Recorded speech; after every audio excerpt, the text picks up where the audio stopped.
Hi, I'm Stephen Maldonado. I go to school at Ohio State University, but I'm actually from New York. So to start my busy summer, I hopped in a car, drove to New York, and then got in a plane and flew out to Seattle. And that's where I began working at NOAA's Western Regional Center with the Pacific Hydrographic branch of the Office of Coast Survey, the agency responsible for the production of America's nautical charts. In order for OCS to produce so many charts, they have a system for processing bathymetric data from a number of different sources, and this is where I come in.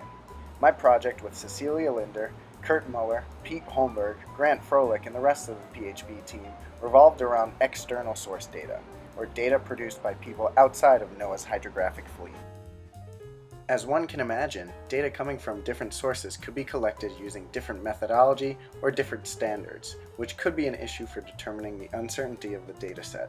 So with the help of the PHB team, I worked to develop a standalone Python-based application that will guide external source data providers through a set of questions and prompts that will ultimately help OCS determine more about the data they are to receive. But not all of my summer was spent in front of a computer screen. Thanks to OCS, I was able to fly to New York, where I sailed on NOAA's Bay Hydro 2, collecting bathymetric data for the Hudson River. Here we can see the vessel's multi-beam echo sounder, the instrument being used to collect data as it's lowered into the water. While under power, the instruments and computers on board are able to display in real time the bathymetry of the Hudson River. One of the most important pieces of information these surveys can provide is the position of wrecked boats that can pose a threat to passing vessels. We definitely caught a lot of those on our trip. After a week of surveying out east, I flew back to the Pacific Northwest to finish writing code and also to enjoy the best of summertime in Seattle.